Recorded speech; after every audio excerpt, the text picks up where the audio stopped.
Praise the Lord. കർത്താവിന്റെ പരിശുദ്ധ നാമം വാഴ്ത്തപ്പെടുമാറാകട്ടെ. വീണ്ടും ഒരു പ്രാവശ്യം കൂടെ ലൈവിൽ വരുവാൻ JCNDSD എന്ന ഗ്രൂപ്പിലൂടെ കടന്നു വരുവാനായിട്ട് കർത്താവ് നൽകിയ അവസരത്തിനായി ദൈവത്തെ സ്തുതിക്കുകയും ഞങ്ങളുടെ ബഹുമാന്യ കേൾവിക്കാരായിരിക്കുന്ന എല്ലാവരെയും കർത്താവ് ധാരാളമായിട്ട് അനുഗ്രഹിക്കട്ടെ. നിങ്ങളുടെ സപ്പോർട്ടുകളാണ്, നിങ്ങൾ ഞങ്ങളോടുള്ള നിങ്ങളുടെ ന്യായമായിട്ടുള്ള പ്രതികരണങ്ങളാണ് ഞങ്ങളെ വീണ്ടും വീണ്ടും ഇങ്ങനെ ദൈവജനത്തിന്റെ സത്യങ്ങൾ തുറന്നു പറയുവാൻ ഞങ്ങളെ പ്രാപ്തരാക്കുകയും ഞങ്ങളെ അതിൽ പ്രോത്സാഹിപ്പിക്കുന്നത് നിങ്ങളുടെ പ്രതികരണങ്ങളാണ്.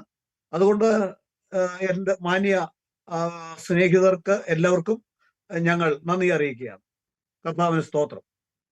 ഇന്ന് ചിന്തിക്കുന്ന ഒരു വിഷയം, നമ്മൾ പുതിയ നിയമത്തിൽ സർവ്വസാധാരണ ചോദിക്കാറുണ്ട്, പിതാവ് തന്നെയാണോ പുത്രൻ?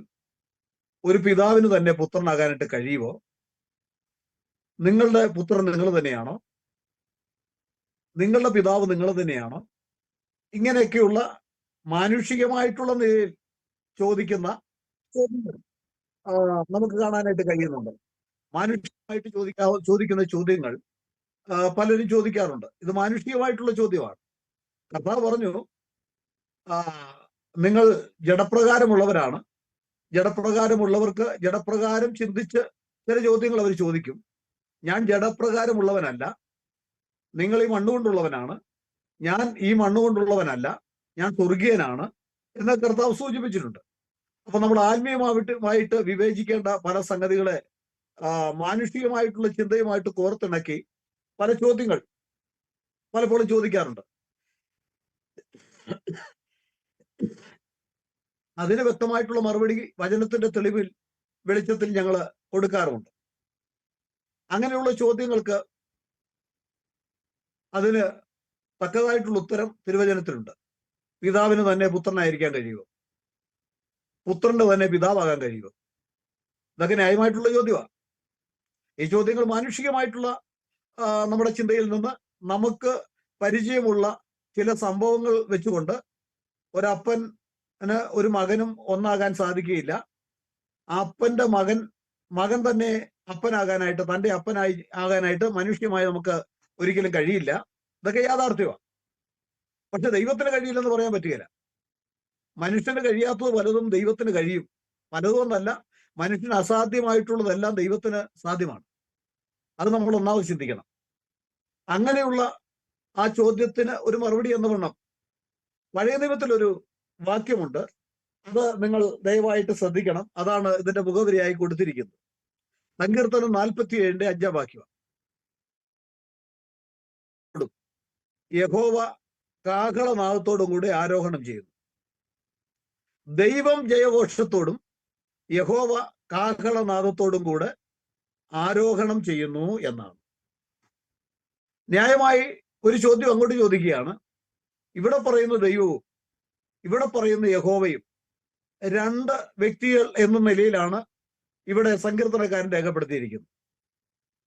ന്യായമായിട്ട് ഇവർ രണ്ട് വ്യക്തികളാണോ? ഇവിടെ യഹോവ ജയഘോഷത്തോടും ദൈവം ജയഘോഷത്തോടും യഹോവ കാഹളനാദത്തോടും കൂടെ ആരോഹണം ചെയ്യുന്നു. അപ്പൊ ജയഘോഷത്തോടെ ആരോഹണം ചെയ്യുന്ന ആരാ? ദൈവമാണ്. കാഹളനാദത്തോടു കൂടി ആരോഹണം ചെയ്യുന്ന ആരാ? യഹോവയാണ്. ഈ ദൈവവും യഹോവയും രണ്ട് വ്യക്തികളാണ്. ഇന്ന് ന്യായമായിട്ട് സഹോദരങ്ങളുടെ ചോദ്യങ്ങൾ, പഴയ നിയമത്തിലെ ചില ചോദ്യങ്ങൾ, അപ്പനും മകനും ഒന്നാണോ? നിങ്ങൾ തന്നെയാണോ നിങ്ങളുടെ മകൻ? നിങ്ങൾ തന്നെയാണോ നിങ്ങളുടെ അപ്പൻ എന്ന് ചോദിക്കുന്ന ചോദ്യത്തിന് മറിച്ച് ഒരു ചോദ്യം അങ്ങോട്ട് ചോദിക്കുകയാണ്. ഇവിടെ പറയുന്ന യഹോവയും ദൈവവും രണ്ട് വ്യക്തികളാണ്. എന്താണ് മാന്യ സ്നേഹിതർ നിങ്ങൾ മറുപടി പറയുന്നത്? നിങ്ങളുടെ ചോദ്യം അനുസരിച്ച് ഇത് രണ്ട് വ്യക്തികളാകണം. എന്നാൽ വിശുദ്ധ ബൈബിൾ നമ്മൾ വായിക്കുന്ന അവസരത്തില് യഹോവയാണ്, ദൈവം കാഹളനാദത്തോടും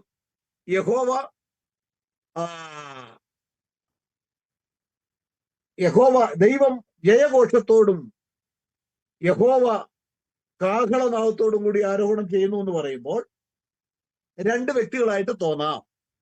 എന്നാൽ പ്രാരംഭത്തിൽ തന്നെ ഇത് രണ്ട് വ്യക്തികളല്ല എന്ന് സൂചിപ്പിക്കുകയാണ്. സങ്കീർത്തനം 18:31 വായിക്കുമ്പോൾ യഹോവയല്ലാതെ ദൈവം ആരുള്ളൂ എന്ന് ചോദിച്ചിരിക്കുക. അപ്പൊ യഹോവയും ദൈവം രണ്ട് വ്യക്തികളല്ല. ബൈബിൾ അത് ഒരു ഭാഗത്തല്ല, ഒന്നിലധികം ഭാഗത്ത് ആവർത്തിച്ച് പറയപ്പെട്ടിരിക്കുന്നു. യഹോവയും ദൈവവും ഒരു വ്യക്തി തന്നെയാണ്. യഹോവയും ദൈവവും ഒന്നാണ്. യഹോവയല്ലാതെ ദൈവം ആരുള്ളൂ. ആവർത്തനം 6:4 നമ്മൾ വായിക്കുമ്പോൾ മുഖ്യ കൽപ്പനയാണ്. അവിടെ നമുക്ക് കാണാൻ കഴിയുന്നത് എന്താ? അവിടെ കാണുവാൻ കഴിയുന്നത് യഹോവ, ഇസ്രായേലെ കേൾക്ക, യഹോവ നമ്മുടെ ദൈവമാകുന്നു. പല ഭാഗങ്ങളിൽ യഹോവയല്ലാതെ മറ്റൊരു ദൈവമില്ല, യഹോവ മാത്രം ദൈവമാകുന്നു. അപ്പോൾ യഹോവ മാത്രം ദൈവമായിരിക്കെ, യഹോവയും ദൈവവും ഒന്നായിരിക്കെ, ഇവിടെ പറയുന്നു യഹോവ ദൈവം ജയഘോഷത്തോടും യഹോവ കാഹളനാദത്തോടും കൂടെ ആരോഹണം ചെയ്യുന്നു എന്നാണ്. ഇവിടെ നമ്മൾ മനസ്സിലാക്കേണ്ട യാഥാർത്ഥ്യം, ദൈവം എന്ന് പറഞ്ഞാൽ അല്ലെങ്കിൽ യഹോവ എന്ന് പറഞ്ഞാലും ഒരു വ്യക്തിയെ മാത്രമാണ്, ഒരു വ്യക്തിയാണ് ഉദ്ദേശിക്കുന്നത്. ഈ ദൈവത്തെ വ്യക്തി എന്ന് പറയാമോ എന്ന് എനിക്ക് സംശയമുണ്ട്. കാരണം വ്യക്തി എന്ന് പറയുന്നത് മനുഷ്യരോടുള്ള ബന്ധത്തിൽ മാത്രം ഉപയോഗിക്കേണ്ട ഒരു പദമാണ്. ഒരു മനുഷ്യനേക്കാൾ താഴ്ന്ന നിലവാരമുള്ള ഒരു മൃഗത്തിനോ പക്ഷിക്കോ നമ്മൾ വ്യക്തി എന്ന് പറയാറില്ല. ഒരു പട്ടിയെ നമ്മൾ വ്യക്തി എന്ന് പറയാറില്ല. ഒരു പക്ഷിയെ അല്ലെങ്കിൽ ഒരു കോഴിയെ നമ്മൾ വ്യക്തി എന്ന് പറയാറില്ല. അപ്പോൾ മനുഷ്യനേക്കാൾ താഴ്ന്ന നിലവാരം ഉള്ള ഒന്നിനോ മനുഷ്യനേക്കാൾ ഉയർന്ന നിലവാരമുള്ള ഒന്നിനോ വ്യക്തി എന്ന് പറയുന്നത് ഉചിതമാണോ എന്ന് സംശയമുണ്ട്. അപ്പൊ ദൈവം മനുഷ്യനേക്കാൾ ഉയർന്ന നിലവാരമുള്ളതാണ്. ദൈവത്തെ വ്യക്തി എന്ന് പറയാമോ? എങ്കിലും ഒന്ന് മനസ്സിലാക്കാൻ വേണ്ടി ഞാൻ ആ പദം ഇവിടെ ഉപയോഗിക്കുന്നു എന്നേ ഉള്ളൂ. അപ്പോൾ ഇവിടെ ദൈവം ജയഘോഷത്തോട്, യഹോവ കാഹളനാദത്തോട് ആരോഹണം ചെയ്യുന്നു എന്ന് പറയുമ്പോൾ ദൈവവും യഹോവയും രണ്ട് വ്യക്തികൾ ആയതുകൊണ്ടല്ല, സർവശക്തനായ ദൈവത്തിന്റെ രണ്ട് ഓഫീസ്, രണ്ട് പദവികൾ ആണ് ഇവിടെ ഉദ്ദേശിക്കുന്നത്. ആ രണ്ട് പദവികളെ നമ്മൾ മനസ്സിലാക്കിയില്ലെങ്കിൽ ദൈവം രണ്ടായിട്ടും മൂന്നായിട്ടും കുറച്ച് നാൾ കഴിയുമ്പോൾ നാലായിട്ടും, കാരണം വിശുദ്ധ ബൈബിൾ പറയുന്നുണ്ട് നമുക്കൊരു ശിശു ജനിച്ചിരിക്കുന്നു, നമുക്കൊരു മകൻ നൽകപ്പെട്ടിരിക്കുന്നു, ആധിപത്യം അവന്റെ തോളിലിരിക്കും, അവൻ അത്ഭുതൻ, മന്ത്രി, വീരനാം ദൈവം, നിത്യപിതാവ്, സമാധാന പ്രഭു എന്ന് പേർ വിളിക്കപ്പെടും. ഇങ്ങനെ ദൈവത്തിന്റെ ആളത്വങ്ങൾ കൂടി വരും മനുഷ്യൻ തെറ്റായ വ്യാഖ്യാനത്തിലേക്ക് കടന്നു പോയാൽ. അതുകൊണ്ട് ഒന്നാമത് ദൈവത്തിന്റെ പ്രവൃത്തികൾ നമ്മൾ തിരുവചനത്തിന്റെ വെളിച്ചത്തിൽ പഠിക്കണം. യഹോവ എന്നുള്ള പദം ആദ്യമായിട്ട് നമുക്ക് കാണാൻ കഴിയുന്നത്, അല്ലെങ്കിൽ യഹോവ എന്നുള്ള പദം വെളിപ്പെട്ടത് പുറപ്പാട് പുസ്തകത്തിലാണ്. അതിന്റെ സന്ദർഭവും നമുക്കറിയാം. ഇസ്രായേൽ ജനങ്ങൾ അടിമനുഖത്തിൽ കിടക്കുമ്പോൾ, അടിമനുഖത്തിൽ നിന്ന് ഇസ്രായേൽ ജനങ്ങളെ വിടുവിക്കേണ്ട സമയമായപ്പോൾ മോശയോട് ദൈവം പറയുകയാണ്, അബ്രഹാമിന്റെയും ഇസാക്കിന്റെയും യാക്കോവിന്റെയും ദൈവമാണ് ഞാനെന്നും ഞാൻ യഹോവയാകുന്നുവെന്നും, എന്നാൽ അബ്രഹാമിനും ഇസഹാക്കിനും യാക്കോവിനും യഹോവ എന്ന നാമം വെളിപ്പെടുത്തി കൊടുത്തിട്ടില്ലെന്നും അതിപ്പോഴാണ് വെളിപ്പെടുന്നത് എന്നുമുള്ള ആ യാഥാർത്ഥ്യം അവിടെ വളരെ വ്യക്തമാക്കുകയാണ്. ഇസ്രയേലിനെ വിടുവിക്കേണ്ട സമയമായപ്പോൾ ഏകദൈവമായ സർവശക്തനായ ദൈവം യഹോവയായി വെളിപ്പെട്ട രംഗം നമുക്കവിടെ കാണാം. ഞാൻ യഹോവയാകുന്നു, ഞാനാകുന്നു രക്ഷകൻ. ഹല്ലേലൂയ.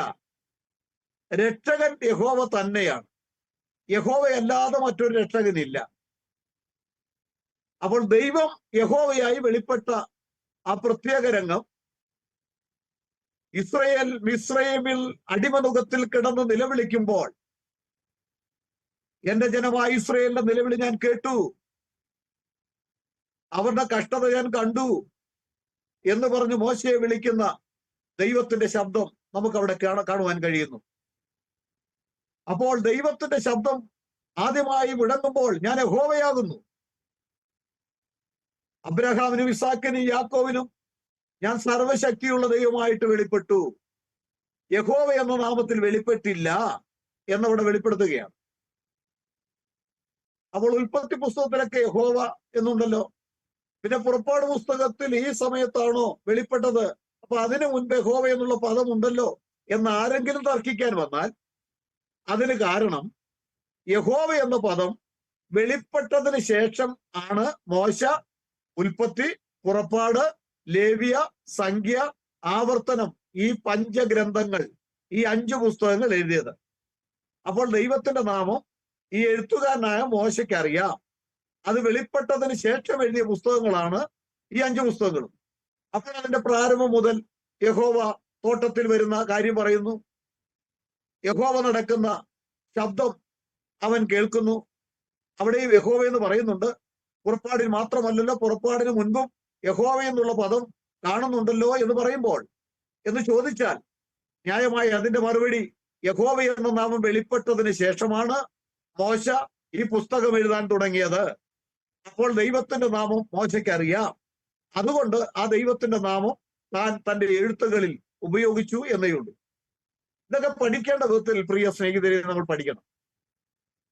യഹോവ എന്ന് പറഞ്ഞാൽ രക്ഷകൻ എന്നാണ്. യേശു ക്രിസ്തുവിനെ സംബന്ധിച്ച് പറഞ്ഞാൽ യഹോവ രക്ഷകൻ എന്നുള്ള അർത്ഥം തന്നെയാണ്. നമുക്ക്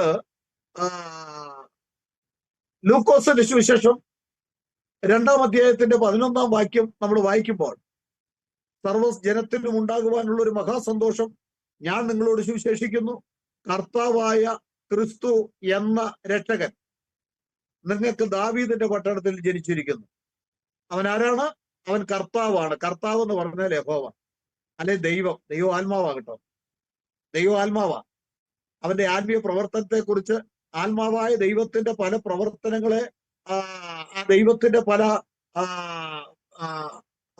ദൈവത്തിന്റെ പല പ്രവർത്തികളെ നമ്മള് ബൈബിളിൽ ചിത്രീകരിക്കുന്നത് അതൊരു മറ്റൊരു വ്യക്തിയായിട്ടല്ല ചിത്രീകരിക്കുന്നത്.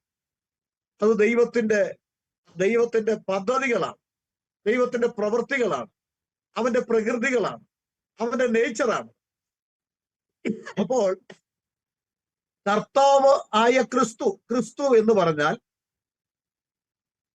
അഭിഷക്തൻ എന്നാണ്. അത് പരിശുദ്ധാത്മാവിനെ സൂചിപ്പിക്കുകയാണ്. കർത്താവ് എന്ന് പറഞ്ഞാൽ യഹോവയെ, ഏക ദൈവത്തെയാണ് സൂചിപ്പിക്കുന്നത്. കർത്താവായ ക്രിസ്തു എന്ന രക്ഷകൻ എന്ന് പറഞ്ഞാൽ അതിന്റെ അർത്ഥം പിതാവും പുത്രനും പരിശുദ്ധാത്മാവും എന്ന് തന്നെയാണ് അതിന്റെ അർത്ഥം. കർത്താവ് അവൻ പിതാവാണ്, യഹോവയാണ്, ആത്മാവാണ്. ക്രിസ്തു എന്നുള്ളത് പരിശുദ്ധാത്മാവിനെ സൂചിപ്പിക്കുകയാണ്. അത് അഭിഷേകത്തെയാണ് സൂചിപ്പിക്കുന്നത്. അഭിഷക്തൻ എന്നാണ് അതിന്റെ അർത്ഥം. കർത്താവായ ക്രിസ്തു എന്ന രക്ഷകൻ എന്നുള്ളത് അവൻ പുത്രത്വം എടുത്തത് എന്തിനു വേണ്ടിയാണ്? അവൻ ജഡരക്തം സ്വീകരിച്ച് എന്തിനു വേണ്ടിയാണ്? മക്കൾ ജഡരക്തങ്ങളോട് കൂടിയവരാകൊണ്ട് അവനും അവരെ പോലെ ജഡരക്തങ്ങളോട് കൂടിയവനായി വന്നു. അപ്പോൾ അവൻ പുത്രത്വം എടുത്തത് ആരായി? പുത്രത്വം എടുത്തത് ഒരു മനുഷ്യത്വം എന്ന് പറഞ്ഞ മനുഷ്യ പ്രകൃതി സ്വീകരിച്ചത് ആരാ? പിതാവായ ഏകദൈവം തന്നെ. അവൻ ദൈവമായിരിക്കെ ദൈവത്തോടുള്ള സമത്വം മുറുകെ പിടിച്ചു കൊള്ളണം എന്ന് വിചാരിക്കാതെ വേഷത്തിൽ മനുഷ്യനായി. അതൊക്കെ ശ്രദ്ധിച്ച് പഠിക്കേണ്ട ഭാഗങ്ങളാകട്ടോ. വേഷത്തിൽ മനുഷ്യനായി, മനുഷ്യ സാദൃശ്യത്തിലായി. പ്രിയ സ്നേഹിതരെ, ദുർവ്യാഖ്യാനങ്ങളും തെറ്റായ പഠനങ്ങളും തെറ്റായ കണ്ടുപിടുത്തങ്ങളും തെറ്റായ മനോവികാരങ്ങളും വിചാരങ്ങളും ദൈവവചനത്തെ കോട്ടിമാട്ടി കളയുമ്പോൾ പരിശുദ്ധാത്മാവിന്റെ സഹായത്താൽ ദൈവവചനത്തെ വിഭജിക്കേണ്ട വിധത്തിൽ വിഭജിച്ച് പഠിക്കാത്ത നിമിത്തമായിട്ട് അനവധി ദുരുപദേശങ്ങൾ ലോകത്തിലേക്ക് കടന്നു വന്നുകൊണ്ടിരിക്കുകയാണ്. യഹോവയും ദൈവവും 2 വ്യക്തികൾ അല്ല എന്ന് പഴയ നിയമം മുഴുവൻ വ്യക്തമാക്കി നമ്മളെ പഠിപ്പിക്കുമ്പോൾ അത് ദൈവത്തിന്റെ 2 വിധ പദ്ധതികളാണ്. ദൈവത്തിന്റെ രണ്ട് നിലകളിലുള്ള ദൈവത്തിന്റെ പ്രകൃതികളാണ്. യഹോവ എന്ന് പറഞ്ഞാൽ രക്ഷകനായി വെളിപ്പെട്ടപ്പോൾ സർവശക്തനായി സർവശക്തനായ ഏകദൈവം സ്വീകരിച്ച ഒരു നാമമാണ് യഹോവ എന്നുള്ള നാമം. ആമേൻ. അതുകൊണ്ടാണ് യെശയ്യാവ് 25:9 വായിക്കുമ്പോൾ, ഇതാ നമ്മുടെ ദൈവം, അവനെ എത്ര നാം കാത്തിരുന്നത്, അവൻ തന്നെ യഹോവ, അവൻ നമ്മെ രക്ഷിക്കും. യഹോവ വന്ന് നമ്മളെ രക്ഷിക്കുമെന്നാണ് പഴയ നിയമം മുഴുവൻ ഉറക്കെ പ്രഖ്യാപിക്കുന്നത്. അങ്ങനെ യഹോവ മനുഷ്യനെ രക്ഷിക്കേണ്ട സമയമായപ്പോൾ കാലസമ്പൂർണതയിൽ ഒരു സ്ത്രീയുടെ സന്തതിയായി അവൻ കടന്നു വന്നു. അതിനെക്കുറിച്ചാണ് മത്തായിയുടെ സുവിശേഷം 1-ാം അധ്യായം 21-ാം വാക്യം നമ്മൾ വായിക്കുമ്പോൾ, അവൻ തന്റെ ജനത്തെ അവരുടെ പാപങ്ങളിൽ നിന്ന് രക്ഷിപ്പാൻ ഇരിക്കൊണ്ട് നീ അവനെ യേശു എന്ന് പേരിടണം. ഹല്ലേലൂയ. യേശു എന്ന് പറഞ്ഞാൽ യഹോവ രക്ഷകനായി വന്നവൻ എന്നു തന്നെയാണ് അതിനർത്ഥം. യഹോവയും രക്ഷകനും രണ്ട് വ്യക്തികൾ അല്ല, പിതാവും പുത്രനും രണ്ട് വ്യക്തികളല്ല എന്ന് പ്രവാചകൻ വിളിച്ചു പറയുകയാണ്. നമുക്കൊരു ശിശു ജനിച്ചിരിക്കുന്നു, നമുക്കൊരു പുത്രൻ നൽകപ്പെട്ടിരിക്കുന്നു, ഒരു മകൻ നൽകപ്പെട്ടിരിക്കുന്നു. ആധിപത്യം അവന്റെ തോളിലിരിക്കും. അവൻ അത്ഭുതൻ, മന്ത്രി, വീരനാം ദൈവം, നിത്യപിതാവ്. ആരാ? ഈ ജനിച്ച ശിശു, നമുക്ക് വേണ്ടി നൽകപ്പെട്ട പുത്രൻ, അവൻ നിത്യപിതാവാണെന്ന് പ്രവാചകൻ പറയുന്നു. യേശു പറയുകയാണ്. ലൂക്കോസ് 24:25 വായിക്കുമ്പോൾ, പ്രവാചകന്മാർ പറഞ്ഞിരിക്കുന്നത് വിശ്വസിക്കാത്ത മന്ദബുദ്ധികളെ, പ്രവാചകന്മാർ പറഞ്ഞിരിക്കുന്നത് എല്ലാം വിശ്വസിക്കാത്ത, എല്ലാം വിശ്വസിക്കണം. യഹോവ തന്നെ രക്ഷകനായി വന്നു. പഴയ നിയമത്തിൽ നമുക്കൊരു പാറ കാണുവാൻ കഴിയും. സങ്കീർത്തനത്തിൽ നമ്മൾ വായിച്ചത്, യഹോവയല്ലാതെ ദൈവമാരുള്ളൂ, നമ്മുടെ ദൈവം ഒഴികെ പാറയാരുള്ളൂ എന്ന്. ദൈവം അല്ലാതെ മറ്റൊരു, യഹോവയാകുന്ന ദൈവമല്ലാതെ മറ്റൊരു പാറയില്ലെന്ന് പഴയ നിയമം മുഴുവൻ ഉറക്കെ പ്രഖ്യാപിക്കുമ്പോൾ, പുതിയ നിയമത്തിലേക്ക് കടന്നു വരുമ്പോൾ, അവരെ അനുഗമിച്ച് ആത്മീയ പാറയിൽ നിന്നല്ലോ അവർ കുടിച്ചത്, ആ പാറ ക്രിസ്തുവായിരുന്നു എന്ന് ഉറക്കെ പ്രഖ്യാപിക്കുന്ന തിരുവചനങ്ങളാണ് നാം ശ്രമിക്കേണ്ടത്. ഹല്ലേലൂയ. യഹോവയാണ് ആ പാറ. പുതിയ നിയമത്തിലേക്ക് വരുമ്പോൾ ആ പാറയെ കർത്താവായ യേശു ക്രിസ്തു ആകുന്നു എന്ന് നമ്മെ പഠിപ്പിക്കുന്നു. പഴയ നിയമത്തിൽ യഹോവ എന്റെ വെളിച്ചമാണ്, യഹോവയല്ലാതെ ഒരു വെളിച്ചമില്ല, സത്യ വെളിച്ചം യഹോവയാണ്. പുതിയ നിയമത്തിലേക്ക് വരുമ്പോൾ ആ വെളിച്ചം ഞാനാകുന്നുവെന്ന് യേശു പ്രഖ്യാപിക്കുകയാണ്. പഴയ നിയമത്തിലേക്ക് വരുമ്പോൾ യഹോവ ഇടയനാകുന്നു. പുതിയ നിയമത്തിലേക്ക് വരുമ്പോൾ ആ ഇടയൻ ഞാനാകുന്നു. കർത്താവായ യേശു ക്രിസ്തുവാണ് നല്ല ഇടയൻ. ഹല്ലേലൂയ. എന്റെ മാന്യ സ്നേഹിതരെ, നാം ചിന്തിക്കുന്നത് പോലെ മാനുഷികമായ ചിന്തയിൽ നിന്ന് ഉരുത്തിരിഞ്ഞു വരുന്ന ആശയങ്ങളൊന്നും എനിക്കും നിങ്ങൾക്കും ആത്മീയ പശ്ചാത്തലത്തിലേക്ക് നമ്മളെ വഴി നടത്തുകയില്ല, നമ്മളെ നിത്യതയിലേക്ക് കൊണ്ടെത്തിക്കുകയുമില്ല. നമ്മളെ നിത്യതയിലേക്ക് കൊണ്ടെത്തിക്കണമെങ്കിൽ അതിന് പര്യാപ്തമായിട്ടുള്ള പഠനം പരിശുദ്ധാത്മാവിൽ തന്നെ പഴയ നിയമവും പുതിയ നിയമവും വെച്ച് നമ്മൾ പഠിക്കുമ്പോൾ പരിശുദ്ധാത്മാവ് അത് കൂട്ടിച്ചേർക്കും. യെശയ്യാവ് 34-ാം അധ്യായം 16-ാം വാക്യം വായിക്കുമ്പോൾ അവിടെ നമുക്ക് കാണാൻ കഴിയുന്നു, യഹോവയുടെ പുസ്തകത്തിൽ വായിച്ച് അന്വേഷിച്ചു നോക്കുവിൻ, അവയിലൊന്നും കാണാതെ ഇരിക്കുകയില്ല, ഒന്നിനും ഇണയില്ലാതെ ഇരിക്കുകയില്ല. അപ്പൊ ആത്മാവായ ദൈവത്തിന്റെ വിവിധ നിലകളിലുള്ള പ്രവൃത്തിയെ നമുക്ക് ദൈവമായിട്ടും യഹോവയായിട്ടും മനുഷ്യപുത്രനായിട്ടും സ്ത്രീയുടെ പുത്രനായിട്ടും ദാവീദിന്റെ പുത്രനായിട്ടും ഒക്കെ എടുത്തു കാണിക്കുമ്പോൾ അതിനെല്ലാം ഓരോ ആളത്വം കൊടുത്ത് പഠിപ്പിക്കുക എന്ന് പറയുന്നതാണ് സാത്താന്റെ വലിയ തന്ത്രം. നമ്മളെ ഏതെങ്കിലും വിധത്തിൽ കുടുക്കിക്കളയുക എന്നുള്ളതാണ് സാത്താന്റെ തന്ത്രം. അതുകൊണ്ട് നിങ്ങൾ തത്വജ്ഞാനവും വെറും വഞ്ചനയും നിങ്ങൾ കുടുങ്ങിപ്പോകരുത് എന്ന് പരിശുദ്ധാത്മാവ് മുന്നറിയിപ്പ് നൽകുന്നുണ്ട്. ഹല്ലേലൂയ. നമുക്കറിയാം, നമ്മെ സൃഷ്ടിച്ചത് ഒരുവനാണ്, 3 പേര് കൂടിയല്ല നമ്മെ സൃഷ്ടിച്ചത്. മലാക്കി 2:10 നമ്മൾ വായിക്കുമ്പോൾ നമുക്കെല്ലാവർക്കും ഒരു പിതാവല്ല ഉള്ളത്, ഒരു ദൈവം തന്നെ നമ്മെ സൃഷ്ടിച്ചു. ഒരു ദൈവം തന്നെ. ആരായി ഒരു ദൈവം? യഹോവയല്ലാതെ മറ്റൊരു ദൈവമില്ല. യഹോവയും ദൈവവും ഒന്ന് തന്നെയാ. യഹോവയും ദൈവവും ഒന്ന് തന്നെയാണെങ്കിൽ യെശയ്യാ പ്രവാചകൻ 9:6 വായിക്കുന്ന പോലെ പിതാവ് പുത്രന് ഒന്നാണെങ്കിൽ, അല്ലെങ്കിൽ പുതിയ നിയമത്തിലേക്ക് നമ്മൾ കടന്നു വരുമ്പോൾ മനുഷ്യന്റെ പാപത്തിന് പരിഹാരത്തിന് വേണ്ടി ഒരു കുഞ്ഞാട് കടന്നു വരണം. ആ കുഞ്ഞാടും പാവപരിഹാരത്തിന്റെ ശുശ്രൂഷ ചെയ്യേണ്ട കുഞ്ഞാടിനെ യാഗം കഴിക്കേണ്ട ശുശ്രൂഷ പുരോഹിതനാണ് ചെയ്യേണ്ടത്.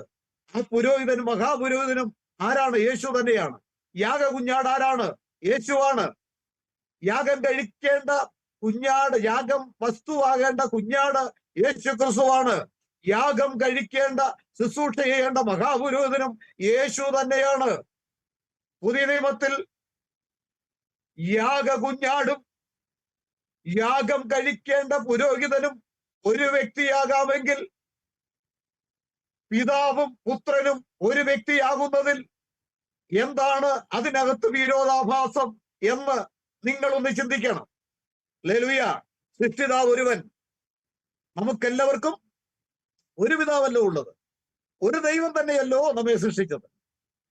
യെശയ്യാവ് 45:18 വായിക്കുമ്പോൾ നമ്മൾ ഇങ്ങനെ കാണുന്നു: ആകാശത്തെ സൃഷ്ടിച്ച യഹോവ തന്നെ ഭൂമിയെ നിർമ്മിച്ചുണ്ടാക്കി. ഹല്ലേലൂയ. യഹോവയാണ് സൃഷ്ടിതാവെന്ന് കാണുവാൻ കഴിയുന്നു. യെശയ്യാവ് 44:24 യഹോവയായി ഞാൻ സകലവും ഉണ്ടാക്കുന്നു. യെശയ്യാവ് 45:12 വായിക്കുമ്പോൾ ഞാൻ ഭൂമിയെ ഉണ്ടാക്കി, അതിൽ മനുഷ്യനെയും സൃഷ്ടിച്ചു. ഞങ്ങൾ ഉണ്ടാക്കിയെന്നല്ല കേട്ടോ. മനുഷ്യനെ സൃഷ്ടിച്ചപ്പോൾ 3 വ്യക്തികൾ ചേർന്നിരുന്ന് സൃഷ്ടിച്ചുവെന്ന് പഠിപ്പിക്കുന്ന ആ ദുരുപദേശത്തെ പൂർണ്ണമായിട്ട് വലിച്ചെറിയണം. ഞാൻ ഭൂമിയെ ഉണ്ടാക്കി, ഞാൻ അതിൽ മനുഷ്യനെയും സൃഷ്ടിച്ചു, ഞങ്ങൾ സൃഷ്ടിച്ചുവെന്നല്ല. ഹല്ലേലൂയ. 136 സങ്കീർത്തനം 1 വാക്യം വായിക്കുമ്പോൾ ഏകനായി മഹാത്ഭുതങ്ങൾ പ്രവർത്തിക്കുന്നവനെ അങ്ങയുടെ ദൈവം എന്നേക്കുമുള്ളത്. വെളിപ്പാടും 4:11 വായിക്കുമ്പോൾ കർത്താവേ, നീ സകലവും സൃഷ്ടിച്ചവനും എല്ലാം നിന്റെ ഇഷ്ടം ഹേതുവായി ഉണ്ടായതും സൃഷ്ടിക്കപ്പെട്ടതുമാകയാൽ മഹത്വവും ബഹുമാനവും ശക്തിയും കൈക്കൊള്ളുവാൻ യോഗ്യൻ. കർത്താവേ, നീ പൂർവകാലത്ത് ഭൂമിക്ക് അടിസ്ഥാനമിട്ടു, ആകാശം നിന്റെ കൈകൊണ്ട പ്രവൃത്തിയാകുന്നു. ഇവിടെ കർത്താവായ യേശു ക്രിസ്തുവാണ് ആ സൃഷ്ടിതാവായിട്ട് വെളിപ്പെട്ടത് എന്ന് നമുക്ക് വ്യക്തമായി ബൈബിൾ നമ്മെ പഠിപ്പിക്കുന്നു. വ്യക്തമായി തിരുവചനം പഠിക്കുന്ന ഏതൊരു വ്യക്തിക്കും യേശു ക്രിസ്തുവിനെ യഹോവയെയും 2 വ്യക്തികളായി പഠിപ്പിക്കുവാൻ ഒരിക്കലും കഴിയില്ല. പിതാവും പുത്രനും 2 വ്യക്തികളാണെന്ന് മാനുഷിക ബുദ്ധി കൊണ്ട് ഇങ്ങനെ വിളംബരം ചെയ്യാം എന്നുള്ളതല്ലാതെ ബൈബിളിന്റെ അടിസ്ഥാനത്തിൽ സമർത്ഥിക്കുവാൻ ഒരു വ്യക്തിക്കും കഴിഞ്ഞിട്ടില്ല, കഴിയുകയുമില്ല. ഹല്ലേലൂയ. കാരണം ബൈബിളിൽ യെശയ്യാ 9:6 പിതാവും പുത്രനും ഒരു വ്യക്തിയാണെന്ന് അവിടെ വെളിപ്പെടുത്തിയിരിക്കുകയാണ്. എന്റെ പ്രിയ സ്നേഹിതരെ, അന്ധമായിട്ടുള്ള പൈശാചിക ബന്ധനത്തിൽ കുടുങ്ങി ന്യായരഹിതമായിട്ടുള്ള പൈശാചിക ദുർവ്യാഖ്യാനത്തെയൊക്കെ വലിച്ചെറിഞ്ഞ് ഈ അന്ത്യകാലത്ത് യേശു ക്രിസ്തു ആരാകുന്നു എന്നുള്ള യഥാർത്ഥ വെളിപ്പാട് പ്രാപിച്ച് നിത്യതയിലേക്ക് പ്രവേശിക്കുവാൻ വിശുദ്ധ ജീവിതം നയിച്ച് നാം ഒരുങ്ങേണ്ടത് ആവശ്യമാണ്.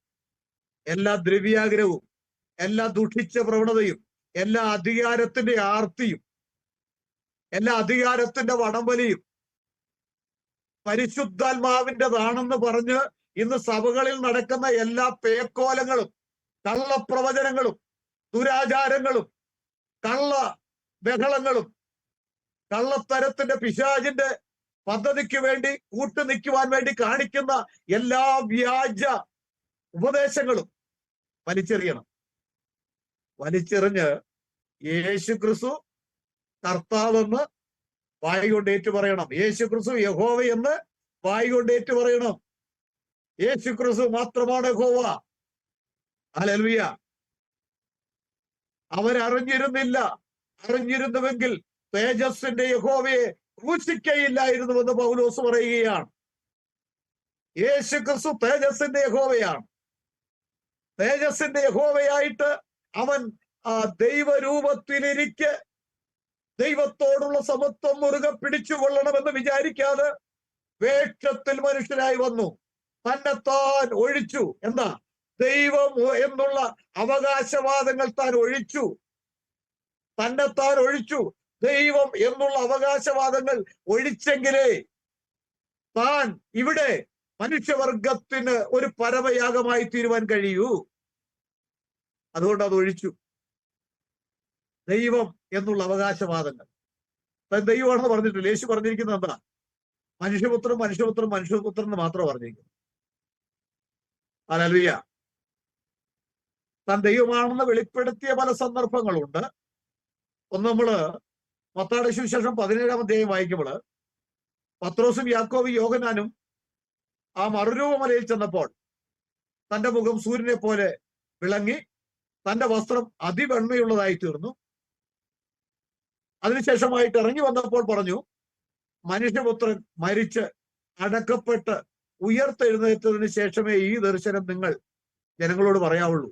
അവൻ അങ്ങനെയാ ചെയ്തത്. അല്ലെങ്കിൽ എന്ത് സംഭവിക്കും? അടുത്തുകൂടാത്ത വെളിച്ചത്തിൽ വസിക്കുന്ന ദൈവം ആരെന്ന ഉള്ള വെളിപ്പാട് ന്യായപ്രമാണം പഠിക്കുന്ന ഏതൊരു വ്യക്തിക്കും അറിയാം. യേശു ക്രിസ്തു യഹോവയാണെന്ന് പറഞ്ഞാൽ തന്നെ ക്രൂശിക്കാൻ തുനിയുകയില്ല.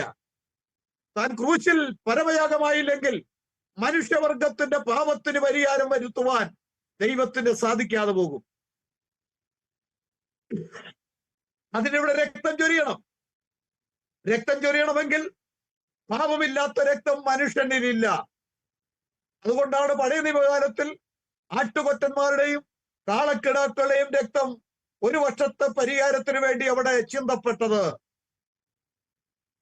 എല്ലാ മനുഷ്യരും പാപം ചെയ്ത് ദൈവ തേജസ് ഇല്ലാത്തവരായി തീർന്നു. പാപിക്ക് വേണ്ടി മരിക്കുവാൻ ഒരു പാപിയുടെ രക്തം ഇവിടെ ചൊരിഞ്ഞാൽ സാധ്യമായി തീരുകയില്ല, പാപമോചനം നടക്കുകയില്ല.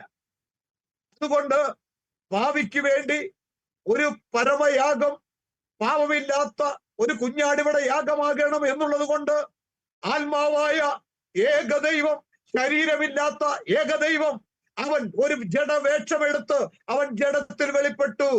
God was manifest in the flush. ദൈവം ജഡത്തിൽ വെളിപ്പെട്ടു. എന്തിനു വേണ്ടി? എനിക്കും നിനക്കും വേണ്ടി മരിക്കുവാൻ, താൻ മരണം ആസ്വദിക്കുവാൻ വേണ്ടി ജഡത്തിൽ വെളിപ്പെട്ടു. ജഡവും രക്തവും എടുത്തു വന്നു. എബ്രായർ 2:14. എന്തിനാണ് രക്തം? രക്തം ചൊരിഞ്ഞിട്ടല്ലാതെ പാപമോചനമില്ല. മനുഷ്യന്റെ രക്തത്തിൽ, ആദമിന്റെ സന്തത പരമ്പരയുടെ രക്തത്തിൽ പാപമുണ്ട്. പാപമുള്ള ആ രക്തം ചൊരിഞ്ഞാൽ പാപമോചനം സാധ്യമാകുകയില്ലാത്തത് കൊണ്ട് ആത്മാവായ ഏകദൈവം അവൻ ജഡത്തിൽ വെളിപ്പെട്ടു. ജഡത്തിൽ വെളിപ്പെട്ട് രക്തം ചൊരിഞ്ഞ് നമുക്ക് വേണ്ടി പാവമോചനത്തിന്റെ ആ പരിഹാരം, നമുക്ക് വേണ്ടി പാവമോചനം എന്നുള്ള പദ്ധതി അവൻ ഇവിടെ പൂർത്തീകരിച്ചു. എന്നിട്ട് വിളിച്ചു പറയുക, സകല ഭൂസിമ വാസികളും ആയുള്ളവരെ എങ്കിലേക്ക് തിരിഞ്ഞ് രക്ഷപ്പെട്ടുകൊള്ളുവിൻ, ഞാനല്ലാതെ മറ്റൊരു രക്ഷകനില്ല എന്ന് യഹോവ പറയുകയാണ്. ഹല്ലേലൂയ. നിങ്ങൾക്ക് വിശ്വസിക്കുവാൻ പറ്റുമെങ്കിൽ, അംഗീകരിക്കുവാൻ പറ്റുമെങ്കിൽ അംഗീകരിച്ചു കൊള്ളുക. യേശുവിനെ യഹോവയെന്ന്, യേശുവിനെ കർത്താവെന്ന് വായികൊണ്ട് ഏറ്റുപറയുകയും അങ്ങനെയുള്ളവൻ രക്ഷിക്കപ്പെടുമെന്നാണ്. ഹല്ലേലൂയ. അത് പരിശുദ്ധാത്മാവിൽ മാത്രമേ യേശുവിനെ കർത്താവ് എന്ന് പറയുവാൻ കഴിയുകയുള്ളൂ. എന്റെ സ്നേഹിതരെ, യഹോവയും ദൈവവും രണ്ട് വ്യക്തികളല്ല. പിതാവും പുത്രനും രണ്ട് വ്യക്തികളല്ല. പിതാവ് ആത്മാവാണ്. ആത്മാവായ ദൈവം മനുഷ്യരെ രക്ഷിക്കാൻ വേണ്ടി ജഡം സ്വീകരിച്ച് ഇവിടെ കടന്നു വന്നു. അതുകൊണ്ടല്ലേ പറഞ്ഞത്, അവരറിഞ്ഞില്ല. പൗലോസ് പറയുകയാ, അവരറിഞ്ഞിരുന്നുവെങ്കിൽ തേജസ്സിന്റെ യഹോവയെ ക്രൂശിക്കയില്ലായിരുന്നു. പിന്നെ താൻ യഹോവയെന്ന് വെളിപ്പെടുത്തിയ മറ്റൊരു സംഗതി ഗെത്സമനെ തോട്ടത്തിലാണ്. തന്നെ പിടിക്കാൻ വന്നു യൂദ. അവിടുത്തെ പടയാളികളെല്ലാം വന്നു. നിങ്ങൾ ആരെ തിരയുന്നു എന്ന് യേശു ചോദിച്ചു. നസ്രനായ യേശുവിനെ. യേശു എന്താ പറഞ്ഞത്? ഞാനാകുന്നു എന്നാ പറഞ്ഞത്. ആ നിമിഷത്തിൽ ഒരു മനുഷ്യനും അവിടെ നിൽക്കാൻ കഴിയുന്നില്ല. അവരെല്ലാം ബോധം കെട്ടു നിലത്ത് വീണു. എന്താ പറഞ്ഞത്? ഞാനാകുന്നു. ഈ വാക്ക് പഴയ നിയമത്തിൽ നിന്റെ പേര് ഞങ്ങൾക്ക് വെളിപ്പെടുത്തണം. ഞങ്ങളെ ആരയച്ചു എന്ന് ചോദിച്ചാൽ ഞങ്ങൾ എന്ത് പറയണം എന്ന് മോശ ചോദിച്ചപ്പോൾ അവിടെ ആ വ്യക്തി പറയുകയാണ്, ദൈവം, ഞാനാകുന്നവൻ ഞാനാകുന്നു, ഞാനാകുന്നവൻ ഞാനാകുന്നു. I am that I am. I am that I am. ഞാൻ തന്നെയാണ് അവൻ. യഹോവ പറഞ്ഞിട്ടുണ്ട്, ഞാൻ അവനാകുന്നുവെന്ന് അന്നാളിൽ എന്റെ ജനം അറിയും. യേശു ഇവിടെ ഒന്നോട് പറയുകയാണ്, ഞാൻ അവനാകുന്നുവെന്ന് നിങ്ങൾ വിശ്വസിക്കാൻ ഞാൻ നിങ്ങൾ നിങ്ങളുടെ പാപങ്ങളിൽ മരിക്കുമെന്ന് യോഹന്നാൻ 8:24 കാണുന്നു. എന്റെ പ്രിയ മാന്യ സ്നേഹിതരെ, നിങ്ങൾ വിശ്വസിക്കുന്നതിൽ വിശ്വസിക്കുക. നാം ആരാധിക്കേണ്ടത് യേശുവിനെയാണ്. അവനല്ലാതെ മറ്റൊരു പിതാവില്ല, അവനല്ലാതെ പുത്രനില്ല, അവൻ അല്ലാതെ രക്ഷകനില്ല, അവനല്ലാതെ വീണ്ടെടുപ്പുകാരനില്ല. അവൻ മാത്രം എല്ലാറ്റിനും എല്ലാമായി നമ്മളെ രക്ഷിപ്പാൻ, നമ്മളെ സഹായിപ്പാൻ, നമ്മളെ ചേർപ്പാൻ അവൻ വേഗം വരികയാണ്. ഹല്ലേലൂയ. അവൻ മാത്രം ഏകദൈവമായിരിക്കാൻ ആ ഏകദൈവത്തിൽ വിശ്വസിച്ച് ആശ്രയിച്ച് അവന്റെ പക്കൽ ഏൽപ്പിച്ചു കൊടുത്താൽ നിനക്കും രക്ഷപ്പെടാം. ആ രക്ഷയിലേക്ക് ഞങ്ങൾ ഈ JCNDSD എന്ന ഗ്രൂപ്പിലൂടെ ഞങ്ങൾ ആഹ്വാനം ചെയ്യുന്നു. ദൈവമായ കർത്താവ് എല്ലാവരെയും അനുഗ്രഹിക്കുമാറാകട്ടെ. ആമേൻ.